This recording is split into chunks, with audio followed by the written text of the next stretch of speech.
Hello, everybody. I know I'm a little late coming on, but you guys know I'm still trying to get used to this YouTube thing.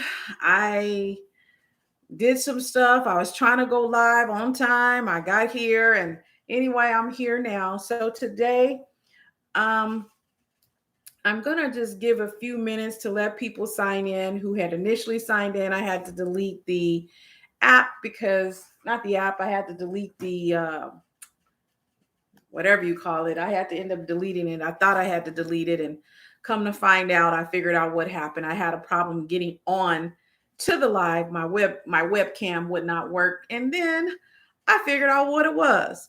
It kept telling me some other application is currently using the app. I'm looking at it going, there is not another application using the app. And guess what?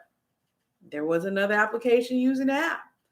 It was my Zoom. I have my Zoom on, and I had it on because before I go live or on anybody else's channel, I always put my Zoom on to see how I'm looking on the camera. Well, I did that before I started today's live, and guess what I forgot to do? I forgot to turn off the Zoom. So of course my YouTube live is saying, listen, you can't go live. I can't use the camera. You got some other stuff going on. And of course I'm arguing with the thing. Anyway, hey, Black Girl. Hi, Sam from Black Girl Builds Wealth. How you doing? Thank you for joining us. So I'm going to give it just a few more minutes before I get started, you guys. And I do apologize for being late. But Sam, how you doing? You guys go to Sam's channel. She is Black Women Build Wealth. She has a lot of information about how, and actually practical information about how Black women can build and maintain generational wealth. I get a lot of good information for building wealth. So check out Sam's channel. Again, it's Black Women Build Wealth. She is in the chat. And so when you come into the house, I want to say welcome. Just shout out and say where you're from. Hello, reporter 42657 from Iowa City. Iowa City is in the house. What time is it in Iowa? It is, I'm in California. It is 7:29 p.m. and I'm going to wait until 7:30 Central Time. I think that means, so if it's almost 7:30 p.m. here, I think that's 9:30 p.m. But I don't, for us. For CST. Anyway, I'm going to wait a few more minutes and then I'm going to get started. So welcome back to the Friday Night Lives, you guys. I know I've been MIA on those. Okay, so 9:29. Okay, yeah, I always get the CST time mixed up. Thank you. Welcome to the live chat. So I want to welcome everybody back to our first Friday Night Live. We haven't done it in a couple of months. I've been just not doing what I needed to do with my lives, but I am back on track, I think. And so welcome. So today we are going to talk about a bunch of different topics. Please feel free to provide your opinions or comments in the chat pod. Remember to be respectful. And everybody who's been here before, they all know, everybody knows that with me, I may get a call. My mom may call, say she can't get on. In fact, I'll probably need to text her and tell her to sign on. So I'll do that now. Hey, Simply Stephanie, 2 channel from NYC. Welcome, welcome, welcome, welcome. So I'll have to, I'll call my mom and let her know, hey, she can get on, because I had sent everybody in the family a link telling them where to sign on. And so they're going to need to sign on a different way. Okay. So anyway, let's get started. Give me about 1 or 2 more seconds. Let me just tell folks and everybody who know me know I be doing all kinds of stuff.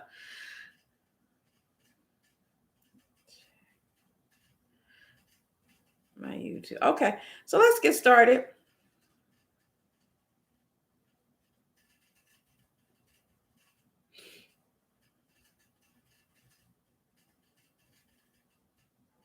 All right, let's get started.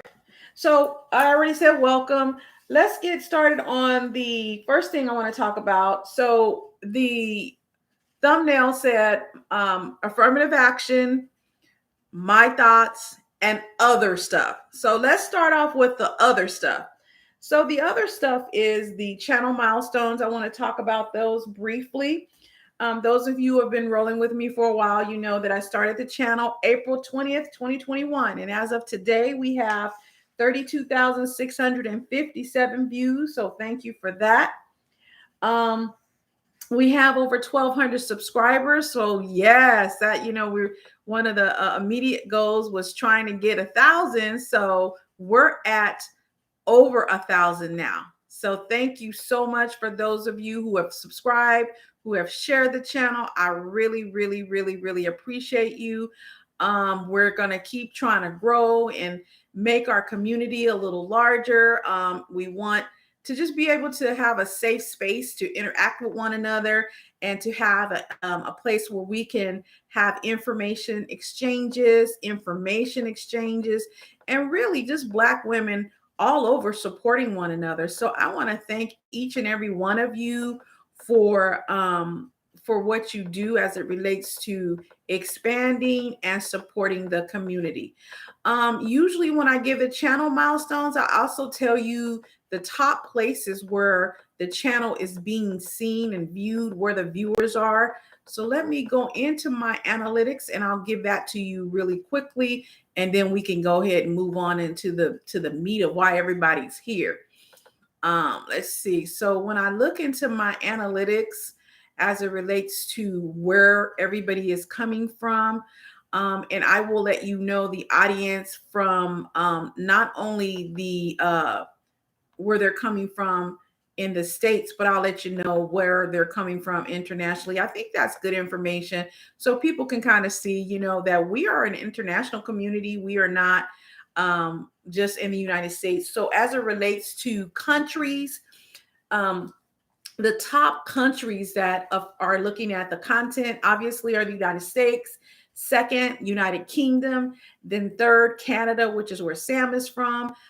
Fourth, South Africa, and fifth, Kenya. So we have people all over the world looking at this channel. The last time I looked, I believe my top cities were New York City and Atlanta. So I thought that was I didn't expect that because I'm in California. So I thought most of the viewers would be from California, but that was not the case. I'm cool with that. I love it. So, hey, New York, thank you so much for watching. So those are the channel milestones I wanted to go over. The next thing I wanted to talk about are the polls are in.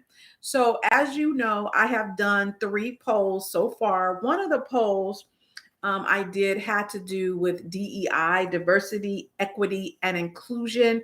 I had done a video discussing my thoughts and my experiences with DEI. And so what that did is prompt me to do a poll on DEI. And the polling question was, are your companies or organizations diversity, equity, and inclusions or DEI efforts? And then people voted. They had 3 choices. So the first choice was genuine. My employer is really trying. The second choice was performative only. DEI is just a box for my employer to check.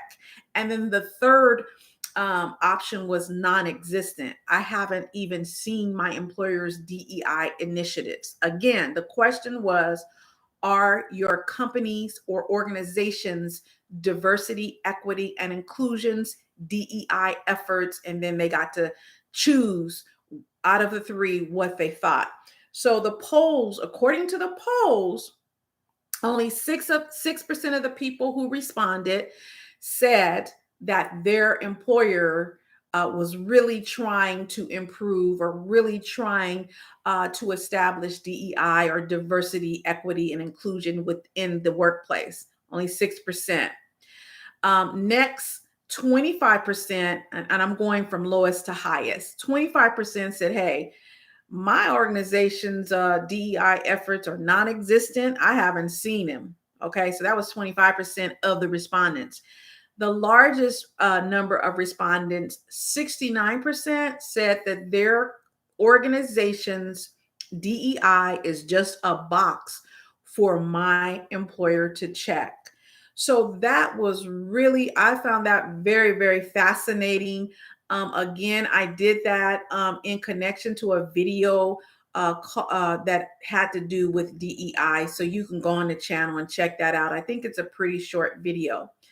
The next poll, and if anybody have any comments or they want to weigh in or add to, to other things that have to do with that poll, go ahead and put your comments in the chat pot, and then we can kind of just discuss it, because really, I want to make sure that this is a forum where people can feel free, Black women can feel free to discuss whatever is on their mind as it relates to the topics discussed. So let me go back to the poll. Okay, so it looks like I don't have any additional stuff in the poll. So the next poll, and I don't have any additional things in the chat pot. The next poll that I did had to do with EEO. And some of you may remember that I did a video that had to do with EEO and how it's rolled out in some of our workplaces. And I believe I titled that video, it said something like, do Black women have the complexion for the EEO protection? Okay, that was the thumbnail, or it might have been the title. And so what I did is I created a poll because I kind of wanted to take the pulse of the subscribers, or those who look at the channel, to see what their experiences were as it relates to EEO. And EEO stands for Equal Employment Opportunity here in the United States. And what the poll question said: how would you characterize your company's equal employment opportunity, or EEO efforts? And the choices were, people characterize their company's EEO efforts as genuine. My employer takes EEO related issues seriously. The second choice was performative. My company EEO efforts are performative. EEO is just a statement on my employer's website. That was the second choice. The last choice was people could characterize their company's EEO efforts as non-existent. My employer does not have an EEO policy.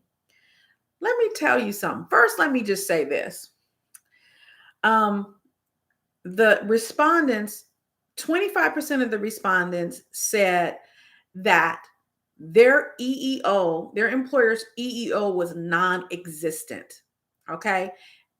They said that their employer's EEO efforts were non-existent. My employer does not have an EEO policy. That's what 25% of the respondents said. 75% of the respondents indicated that their company's EEO efforts were performative. EEO is just a statement on my employer's website.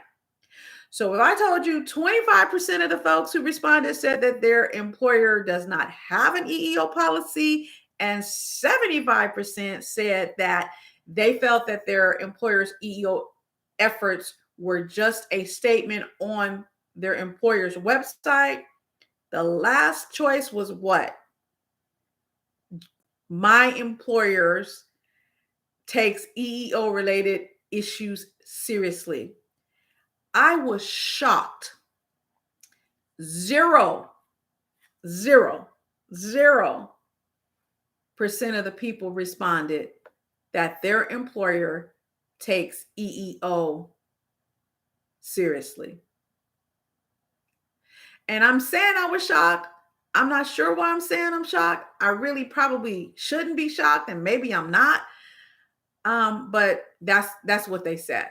Okay. And the reason why I'm bringing that up is because it kind of leads into what we're going to be what we're going to be talking about and getting into tonight. So reporter 42657 says definitely no real protection and sometimes open season. Hey, why don't you expand on that? I think I know where you're going with that. I'm almost sure I know where you're going with that, but I'd love to hear your thoughts on it. Um, we have Black Woman Build Wealth says, wish I could say I'm surprised. You know what? Me too. I'm not surprised. I'm not surprised. I'm not surprised that most people felt that their employers' EEO efforts were just performative. I'm not surprised by that. The thing that I'm surprised about is that not one person who voted said that they felt that their employer was really taking EEO seriously. That surprised me. I thought at least 1% or something, but no. And keep in mind that my poll is not a scientific poll. It's just trying to take the temperature of the folks who took the poll. And then the other thing I want to add is keep in mind that Black women that didn't necessarily weren't the only ones maybe voting, because there's other people who watched the channel, other people who maybe took the poll. So I have to put that out there. But yes, I thought that was a lot. So the next thing I want to talk about is I want to talk about the last poll that I did. The last poll has to do with our last topic that we're going to talk about, and it had to do with the SCOTUS, or the Supreme Court of the United States landmark ruling to reverse affirmative action. And that's why all of us are here. Most of us are here. And so I'll read the poll question, and then we'll get into what the results were. And so it says that, let's see, I won't read the whole thing. I just say, please share your thoughts how the recent Supreme Court of the United States SCOTUS landmark ruling to reverse affirmative action in college admissions will impact African American women. Feel free to leave leave any additional thoughts in the comment sections below. So what I will share with you, I'm going to just give the numbers first. First of all, I'm going to read what the choices were, and then I'll give the numbers. So people were able to vote. The SCOTUS ruling will not impact Black women. We will adapt. The second choice was the SCOTUS ruling will adversely impact Black women. The last option was, I am not sure whether the SCOTUS ruling will impact Black women. And then I had a bunch of comments. So first, let me give the numbers, and then we'll get into the comments that I received, the comments in the chat pot that we have openly, and then we'll talk about the comments that I received from the poll. And so 21% of the respondents said the SCOTUS ruling will not impact Black women. We will adapt. 21% of the people said that. 45% of the respondents selected the SCOTUS ruling will adversely impact Black women. Okay. So 45% of those who responded to the poll indicated that the SCOTUS ruling will adversely impact Black women. 33% of those who responded indicated, I am not sure whether the SCOTUS ruling will impact Black women. That was 33%. And again, I want to remind you that, we all know that this is not a scientific poll, and, it's a small poll. So, and we don't know if, Black women were the only ones who responded to the survey. So let me go to the chat and see what we got going on there. See if we have anybody who made any comments. Okay, so it looks like I am caught up on the comments in the chat. So I'm going to read a couple of the comments that I received in the comments field for this poll. One person said the decision will adversely impact Black women, but we will also adapt, as we always have, whether that means attending HBCUs, which means historically Black colleges, instead, or leaving the US, which has never valued our contributions and will continue to regard us as a threat to the existing social hierarchy. So that was one response, and I believe there were some responses to that response. I responded, and some other folks, I think, responded. So that was one response. Another response I received was, I don't trust this country to do what's right without being legally mandated to do so. So people voted, and people feel obviously pretty passionate about the ruling. Okay. Let's see. Reporter 42657 says, considering that Black women are the most educated group in the US, I would imagine that the ruling will have some impact, but I think Black women will ultimately adapt. So that seems to be the sentiment of many people. I agree with much of what is said. I agree with much of the responses. I personally am not sure how the ruling will impact Black women, and I will tell you why. And before I go on, if you're watching this video, if you could be so kind as to give it a thumbs up, I would really, really appreciate it. That would help the algorithm and help me do a little better. So if you could just take a second and just do a thumbs up, that would be real cool. I'd appreciate that.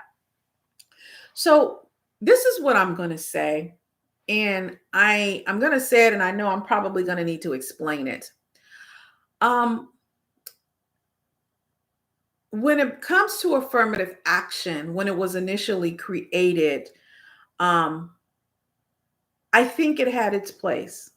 And I think it probably still is very useful in some areas of society in the US. And I know we have people looking at the stream in different parts of the world.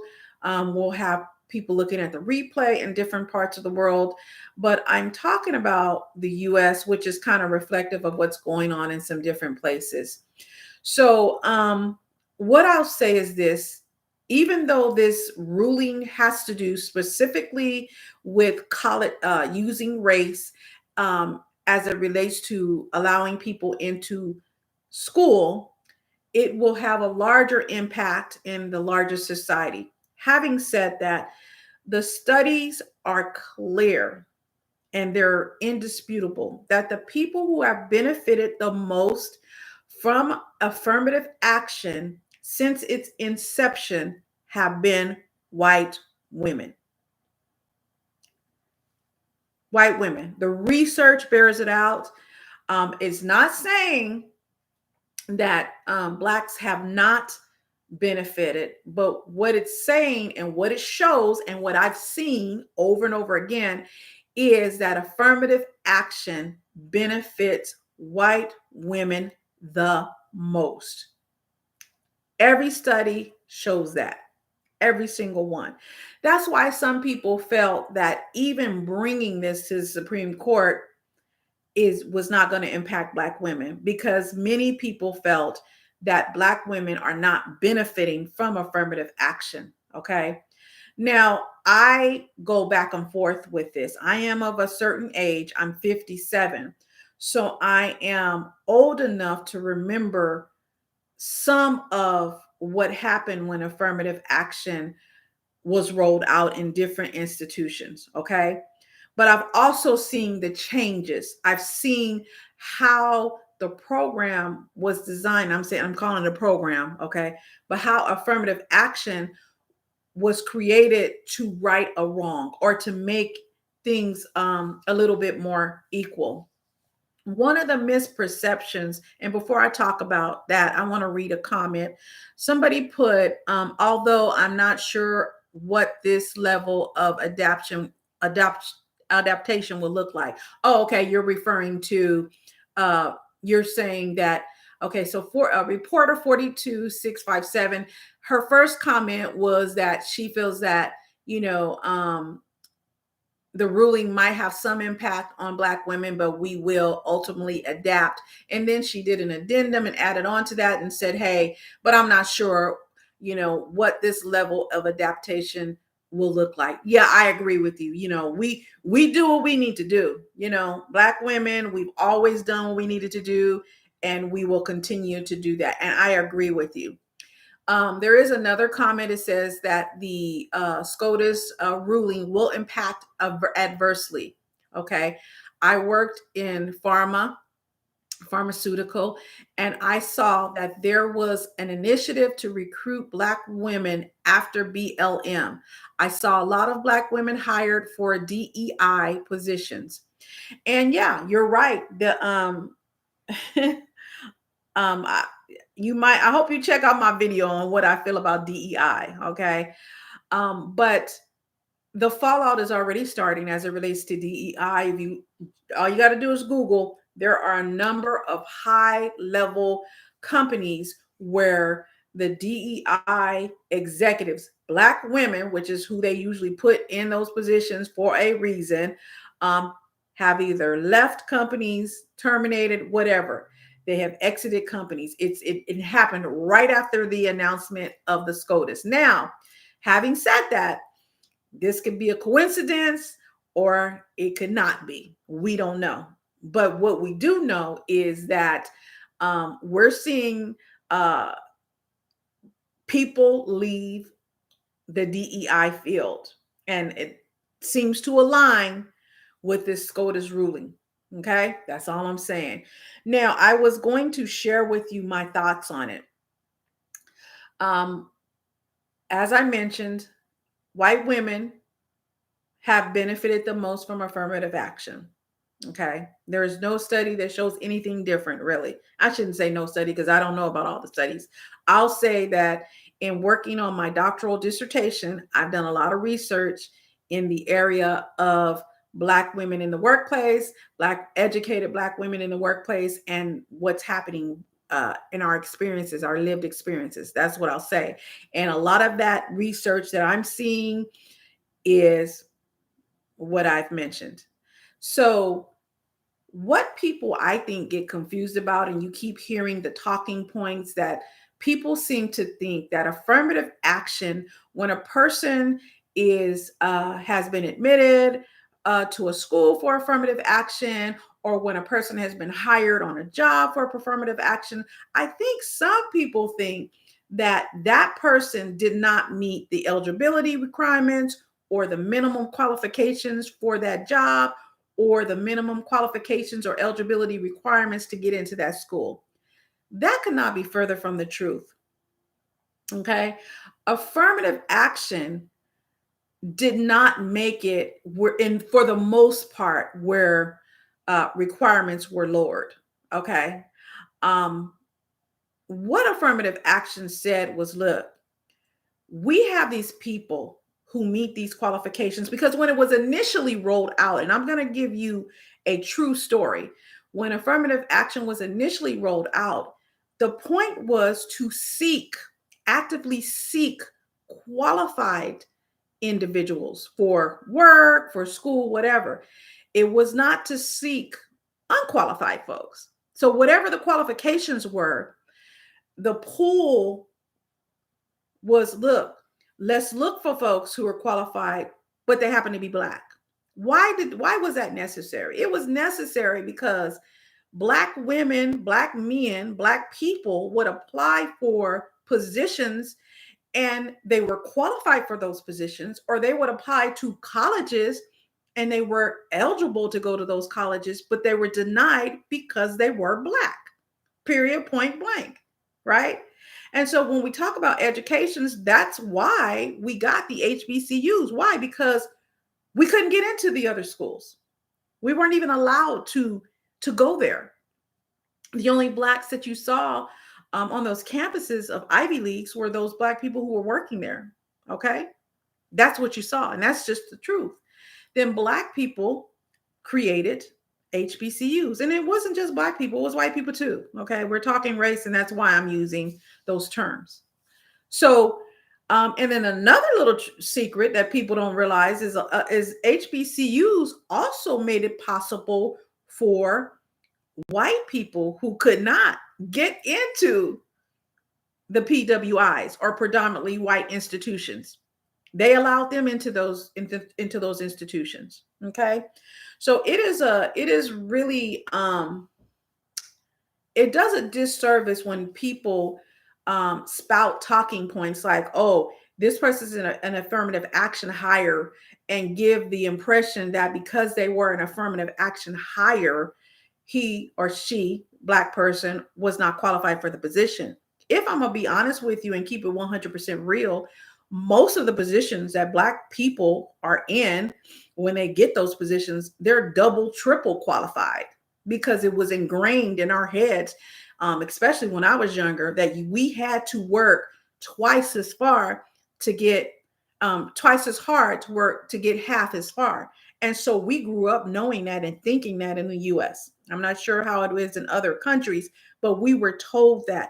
We were told when we were doing our education, we were told when we were trying to build our resumes, we have to work twice as hard to get half as far. I will share with you, on my job that I left and I retired from after almost 30 years, okay, of the managers in my particular region, okay, 100% of the blacks, both male and female, had at least a 4-year degree, at least a bachelor's of arts or a bachelor's of science. What I will also tell you is that about 50% of the Hispanic managers had a college degree. About 50%, a little less than 50%, really. And I did this survey myself. I figured this out myself. I looked at who was hired, who was in the region, and I looked to see who had a degree and who didn't. You want to hear something? 0%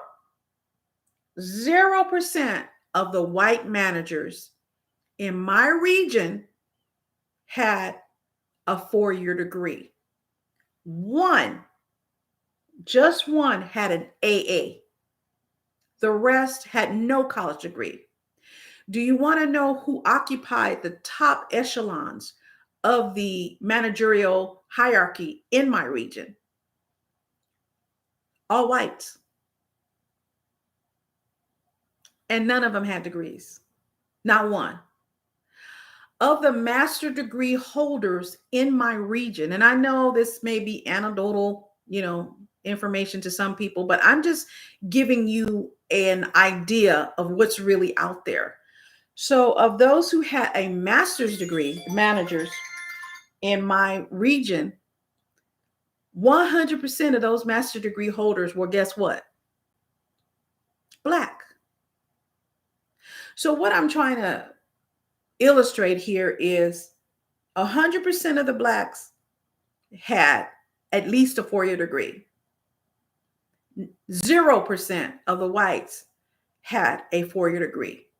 Those blacks would not have been hired had they not had the college degree for the same job that whites had that did not have a college degree.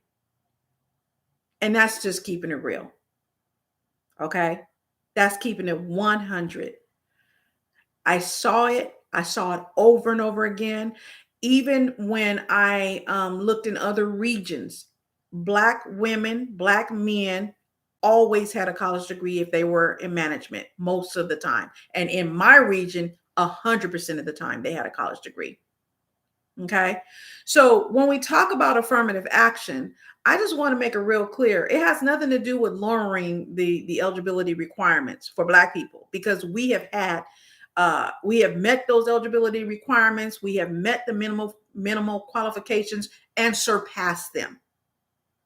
Okay. So affirmative action, when it initially rolled out, it dealt with these people who had the qualifications, but they couldn't get in. And if I'm honest, most of the affirmative action, when it initially rolled out, I believe, when it came to helping Black people, it tended to help Black people who were in a higher economic income brackets, the higher social economic backgrounds. And that's just true.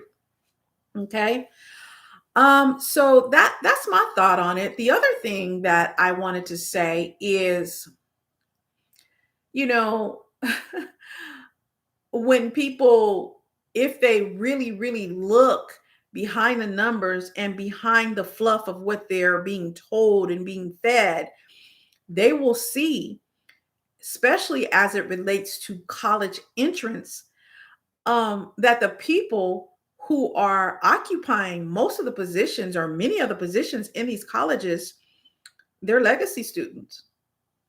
Okay. And most of the legacy students are, guess what? They're not Black, they're white.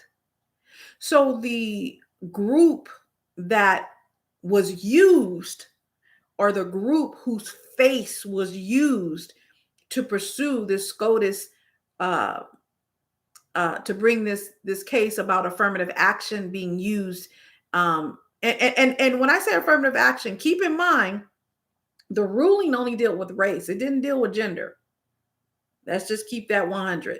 It did not deal with gender. Okay.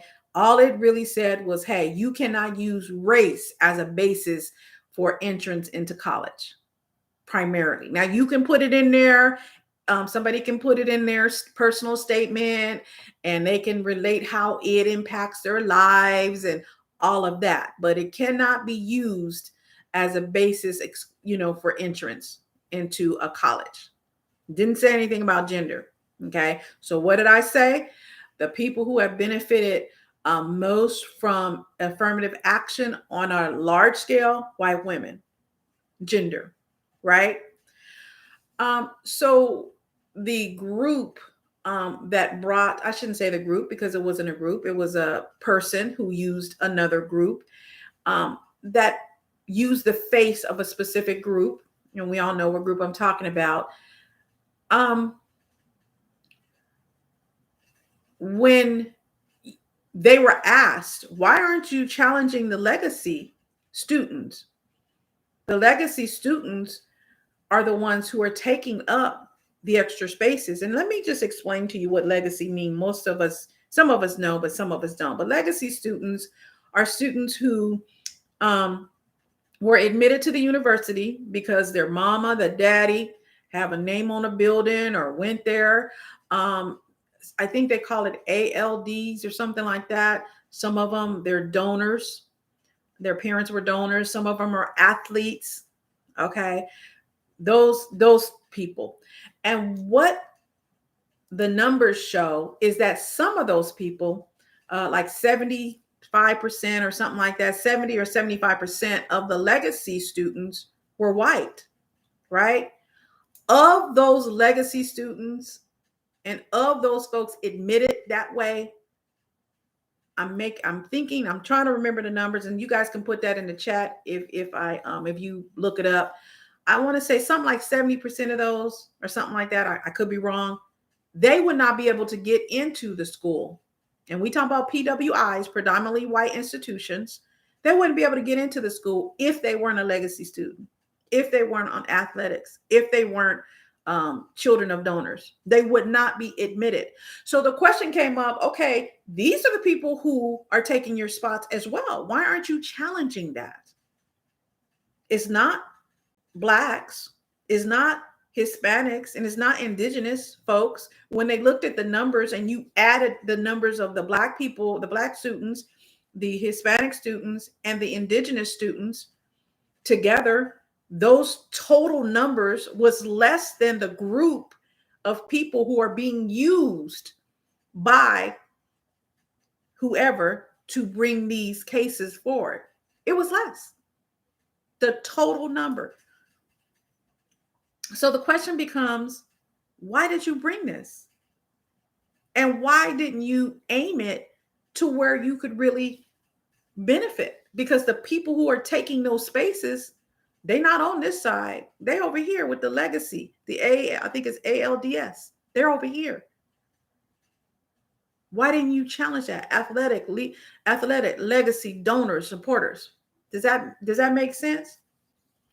And so I have a person who says, I went to Harvard, and it's absolutely true. And they get insecure about it. Most white students at Harvard are legacies.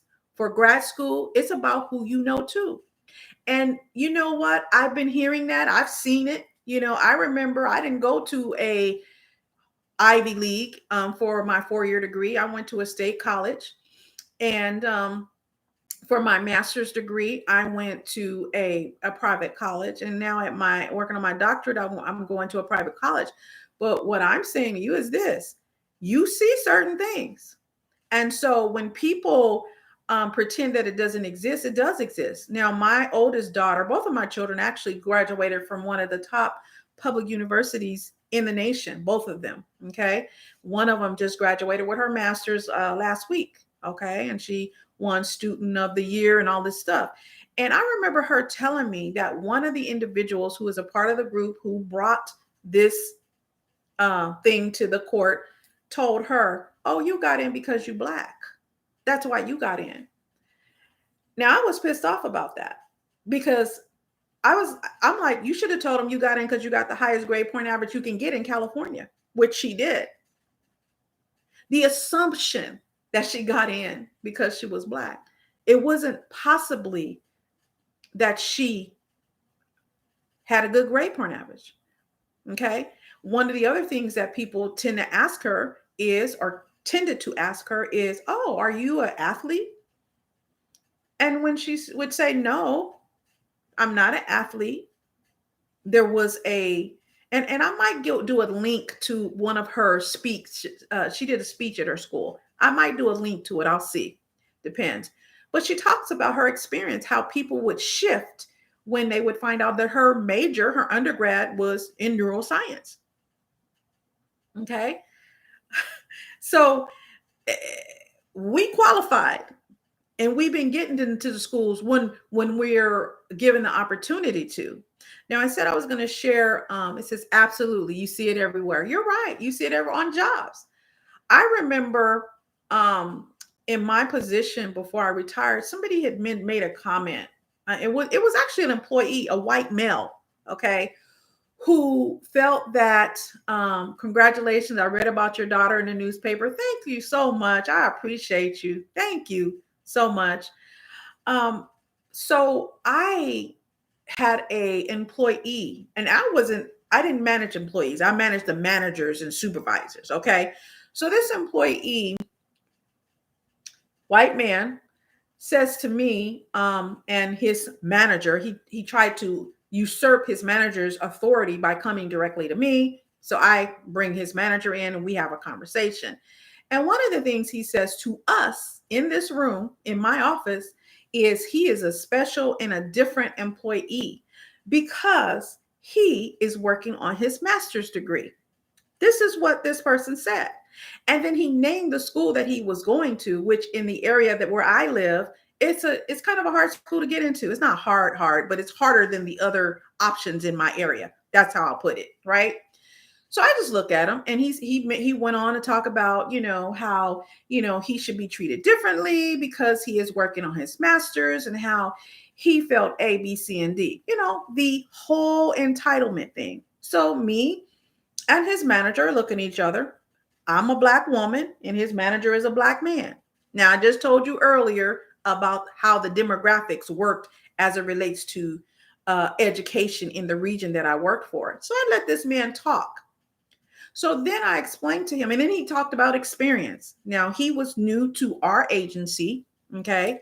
He was new, but he felt he was hired, I want to say a couple months before. He felt he should just be promoted on, and people let him think that he should be. So one of the things I explained to him, I said, I'll call him John. John, I appreciate you bringing your concerns to me, but in the future, I I want to remind you to go to your manager prior to coming to me. Okay, that's number one. Number two, I had to let them know there are two managers in this entire region, and we're not talking about, a few managers. There were a lot of managers in this region in 3 different programs. Okay, I said, of the managers in this region, including first level, mid level, and executive level managers, there are only 2 managers in this region that has a master's degree, and you're looking at both of them. So we're not working on a master's degree. We have a master's degree. Plus, we have decades of experience. He shifted, he moved, he hemmed and hawed, and he got up on out of there. When he left, his manager said, Colette, why didn't you tell him where you got your master's degree from? Because it was the school that he was going to, because he was bragging about how, it was hard to get in my school. It's the hardest school in this area to get into. He said, Colette, how come you didn't tell him that's where you graduated from and we're in your grade point average? I said, I didn't want to hurt him. We already got it straight. We don't need to do all that. Okay. So the point I'm making is people make assumptions when they look at you. And getting back to affirmative action in the SCOTUS ruling, how will it impact Black women? How? Well, we don't know. We don't know how it's going to impact us. But what we do know, whatever happens, we're going to handle it, and we're going to do what we always do. We're going to rise to the occasion, right? So I said I was going to give you a real live example of how affirmative action was meant to act and how I personally experienced it or saw it at work. In the early 80s, right around the time I was graduating from high school, I didn't know what I was going to do. Nobody told me I could go to college, really, at the school. All right. They told me trade schools and all that. And there's no shade to trade schools because we need plumbers, we need electricians, and we need all the people. Okay. Stuff breaking and nobody knows how to fix it. Okay. So we need that. So no shade to the trade folks. But anyway, I and a girlfriend of mine, we went to the local military recruitment office and we decided, you know what, we're going to go to the military. So we took the ASVAB, and that is the test here in America, in the US, that you take to see if, one, you're qualified or eligible to go to the military, and two, if you go, what you can be assigned to or whatever. So we take the test, and I take it, and I hear them saying, oh my gosh, these scores are high. Oh my gosh, you see the score. They're taking the score around to all of these different people. I'm 17 years old. I don't know what these people talking about. And I knew, it didn't even bother. It didn't mean anything to me. Okay. So later I was pulled away from my friend and taken into this room. And I was told that I had scored extremely high on the ASVAB and that my scores on the math portion were higher than many men. And I guess at that time, they used to score women and men differently on the math portion of the ASVAB. That's what I understood, okay? And that I scored not only high for women, but I scored higher than many men. I guess that was unusual. I have no idea. So as a result of my scores, I was told that a military school, and those who are in the U.S. know what school this is, the top military school in the U.S., was looking to recruit African-American women. And would I be interested in that? This was in 1982. So me, I don't know what he's talking about. Actually, it was a lady and a man when he took me in the little room. I don't know what they're talking about. And I'm listening to what they're saying and all of that. And so I go home and tell my mom and tell, my grandparents about what these people say. So my grandfather and my, the older people, they were like, what? And they were looking and reading it. And what? Are you kidding? Yes, you should go. President Eisenhower went here, and so went here. Now I don't know what these people talking about. And so went through the process. You have to get into this military school. You have to have a congressman or senator, I think it was senator, nominate you to get in. So you write your letter to the senators and say, whatever your name is and why you're writing. And at that time, this wasn't computers. I had to type it in triplicate. Okay. And so did all that. The person who admits folks to this particular military school flew out from where they were from, met myself, my family, everybody, interviewed us, and gave me the schedule for this military school. And my family was over the moon because it was a prestigious school. It still is. So long story short, I didn't go. I looked at the schedule. That was too early to get up in the morning to be exercising, and then you eat and all that. People, nah. And plus, I had a boyfriend who didn't think that Black people should go to the military. So me following this fool, I didn't go. And guess what? When me and this fool broke up, he enrolled in the military and became a lifelong military person, I believe. Okay. So why am I telling you this long story? What did I tell you? The first thing I told you is what? I scored, according to them, the highest, higher than some men. That means I was qualified. All right. That I met whatever standards that they had. Oh, at that time, they did tell me I had to lose like 3 or 4 pounds, something like that. Because I think I was like 3 or 4 pounds over the scale or whatever that was. So I had to do that. But what I'm saying to you is I was intellectually and academically qualified to go to this school, but they were looking to diversify their student body, okay, for whatever reason. Now, I think it was like, I was told like 2,500 women being considered. They were going to pick 2 from California, and I was in the top. Okay. What am I telling you again? I was qualified. So in my brain, when I think back to that, them looking to diversify, that probably was affirmative action. Did they lower their standards for me? Not that I'm aware of. So affirmative action doesn't translate into a person not being qualified. That's what this long story is here to tell you. So my thoughts on affirmative action, at this point, I'm not sure if it'll impact Black women and their ability to gain entrance into a college. I don't know. In this day and time, I think that like many of the programs and the initiatives that Black people have started, from affirmative action to equal opportunity commission, to the diversity, equity and inclusion programs, I think that we tend to get forgotten when those programs are rolled out to others. And should they be rolled out to others? I think that they should, but I do believe that a lot of those programs, they don't help Black people after they've been in place for a while. So I think that the affirmative action is something, one of the many things that probably needs to be re-looked at.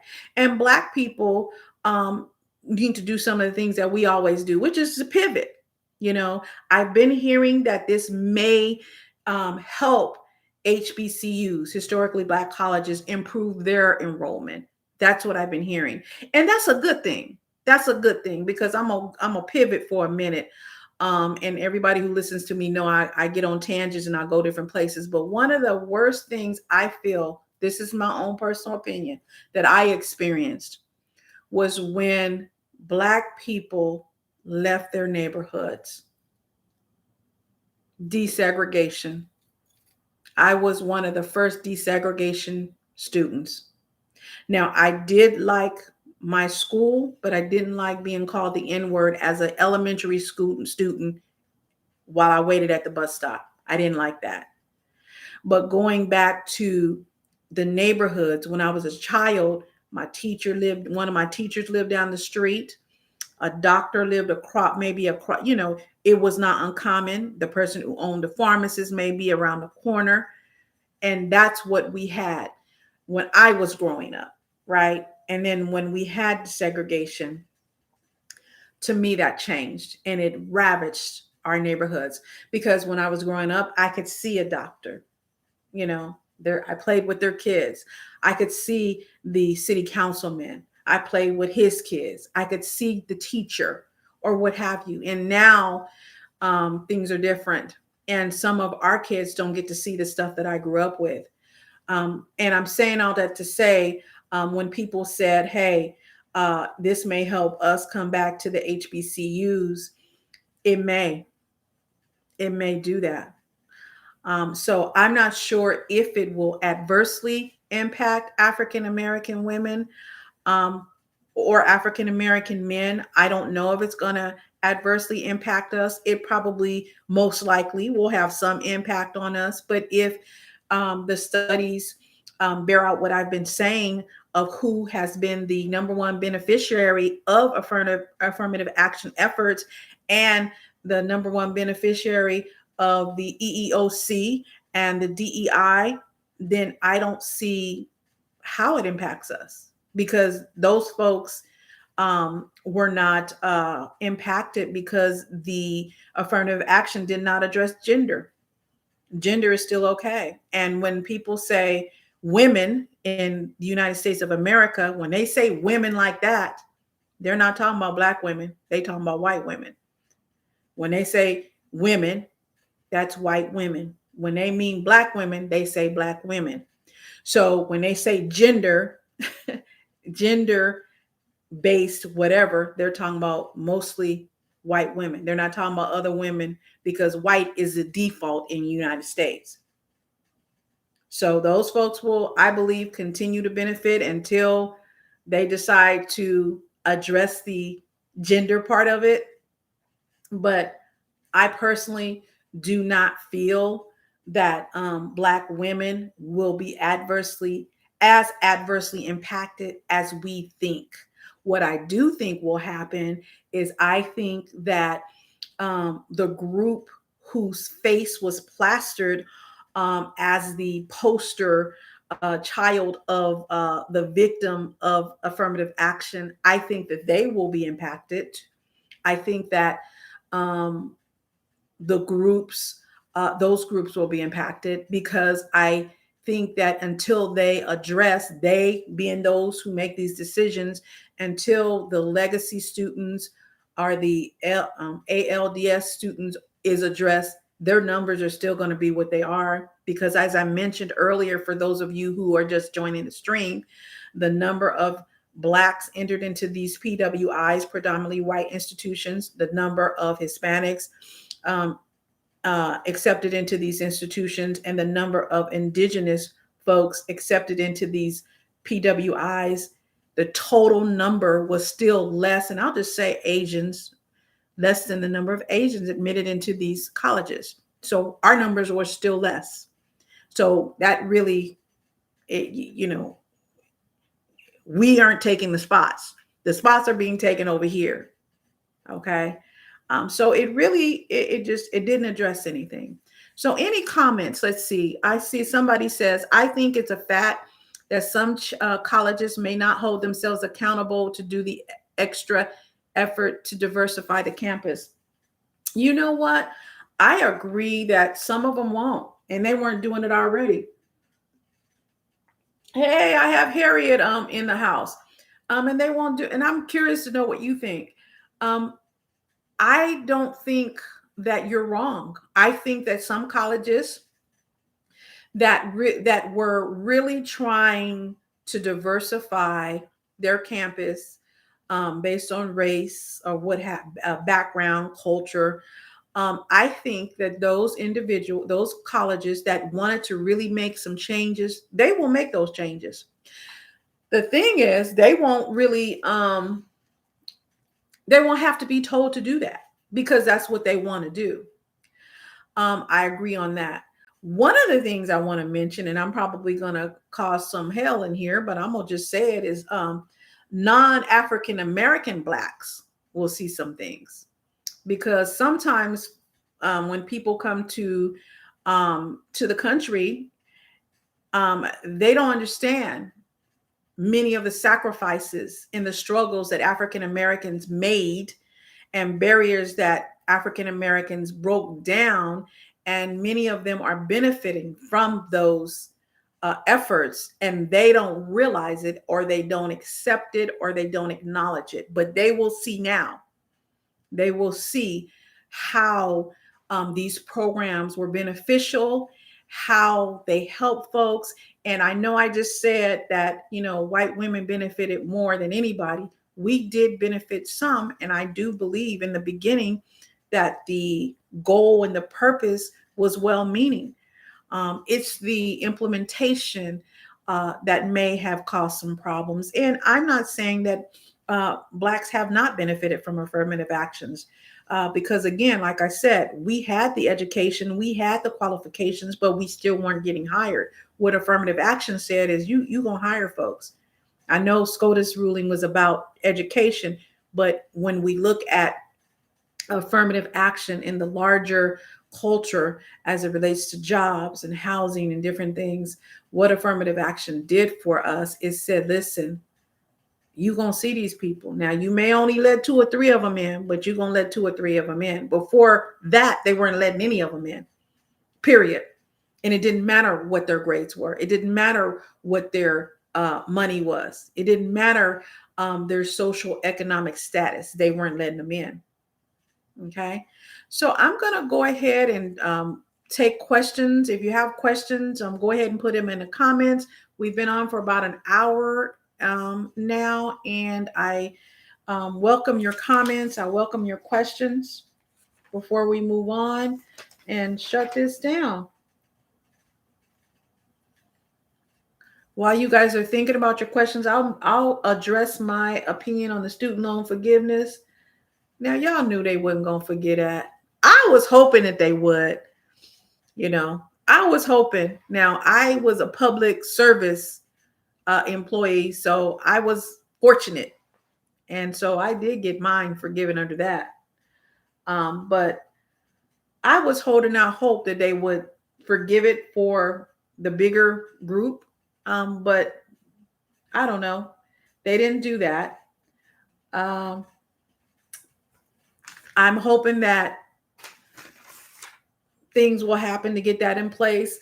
I know this is off topic, and maybe I'll do another live on it, but reparations, what do folks think about reparations for lineage-based reparations specifically? Harriet, won't you say what you think?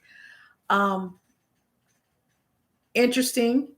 I do think that some people feel that the way the Supreme Court worded the ruling, that it may be helpful for lineage-based reparations, because they worded it in such a way as to define aggrieved groups of people who were descendants of formerly enslaved humans. And so some people, I've seen some people say that they feel that the way some of the dissenting justices wrote their decisions or wrote their dissent, it may support reparations. So, I don't know. We'll see. What are your thoughts?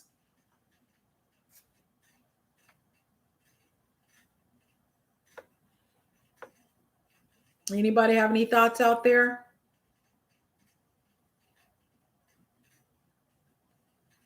Again, there's people in the chat. Can you guys please hit the thumbs up for me? And so I can, let's see. Lifting as we climb. I call her Harriet, Dr. Kimani. Lifting as we climb, consulting wellness services. You guys check out her channel when you get a chance.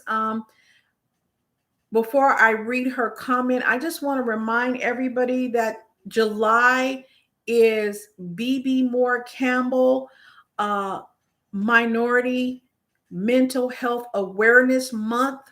So I do have a video in the queue that I will be releasing, but this is BB Moore Campbell Minority Mental Health Awareness Month. BB Moore Campbell was one of my favorite authors of all time. She was a mental health advocate, and she was very, very active and getting some recognitions made for minorities as it relates to mental health. I bring it up and remind folks about it because Harriet, I call her Harriet. Her name is Dr. Kimani of Lifting As We Climb Consulting Wellness Services, is a licensed clinical psychologist, and she has a lot of resources as it relates to mental health for Black women and leaving a toxic job. I've appeared on her channel. I was just on there last night. Okay. Just on there last night. So you guys check out her channel. I will put her link to her channel in the description box soon as I figure it out and we get off this live. So I'm going to read her comment. She says, I think that reparations that support generational wealth and address societal inequalities due to systemic racism are addressed. I agree with you. I do. I think that I agree with that part, but I think I want to make sure that when they're looking at reparations, by the way, my daughter, she helped. She was on one of the committees for the California reparations, and I think somebody had said they read an article about her, but that's what they're referring to. But my whole thing, as long as they make sure it's lineage based, and they focus on enslaved humans, ancestors of enslaved humans. That other stuff, yes, but I want to make sure we focus on, that's why we getting the money. And I told my daughter, you let them people know we want a check. I don't want a coupon. I don't want a voucher. I want cash. And so anyway, that's just me. Okay, let's see. Kayana. Oh, that's pretty. And I hope I'm pronouncing that right. Kayana, welcome to the channel. All this affirmative action drama is one of the ways they are so worried about Blacks in this country getting anything when we didn't benefit at all. They will now give Black students their flowers for being in these Ivy League schools. You know, that's a interesting take, and it's I can see what you mean by that, because it kind of goes along with what I said earlier. You know, we've been there, right? We've been there. And if you look at our grades and our grade point average with anybody else's, we up there, you know, and probably higher than some of these folks. So yes, you're right. They will now give Black students their flowers for being in these Ivy Leagues. Yes, they will. Yeah, they will. I'm just interested in seeing what's going to happen, you know, how it plays out. I'm really interested in, and I'm going to be watching it very closely because I want to see how the colleges handle. I want to see how the colleges handle their entrance process without considering race. I want to see how they do that. And number two, I want to see what these groups say when they don't get into the colleges now. Who will they blame now?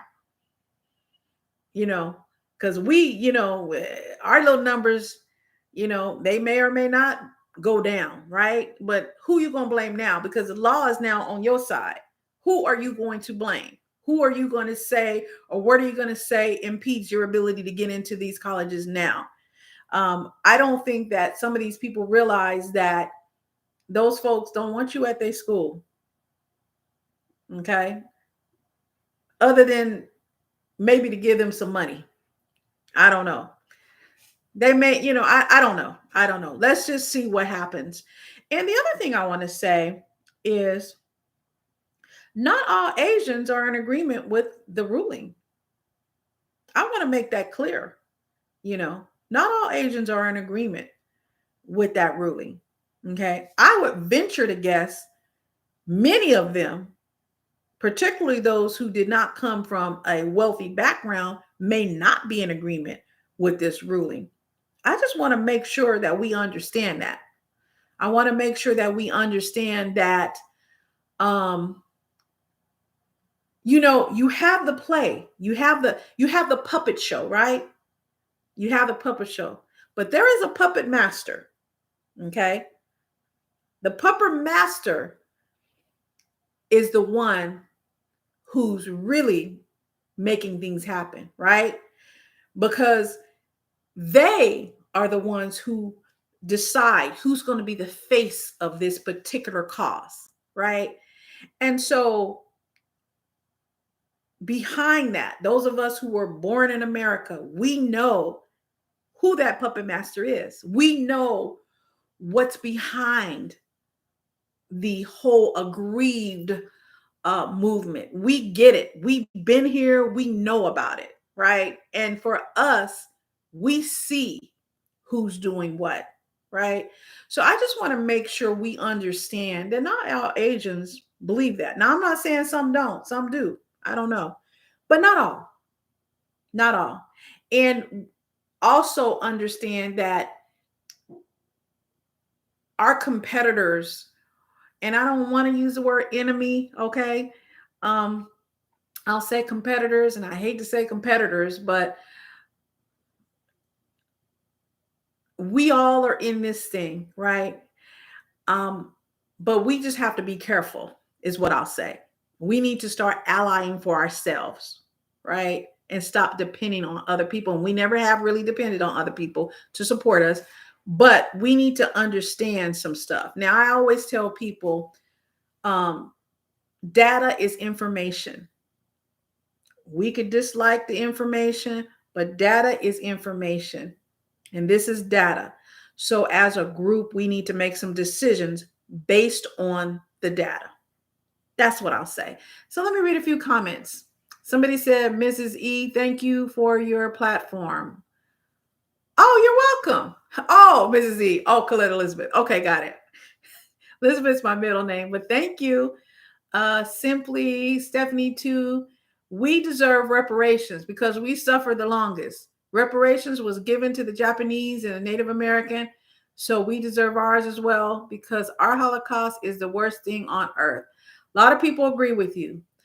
The other thing she says, just to let you know, there's already one lawsuit pending against the legacy students by the civil rights group. Oh, what, really? I heard some people were going to be doing that. So some people did get that going. I think I had heard that was going to happen. So that's good to know that that's going forth. Thank you for sharing that. Thank you. Kayana, not all, but a few, especially the South Asian ones, like the Indians. I think they're forgetting themselves. A lot of these model immigrants don't know about U.S. government narcissism. Oh, okay. All right. Well, hey, so thank you for that.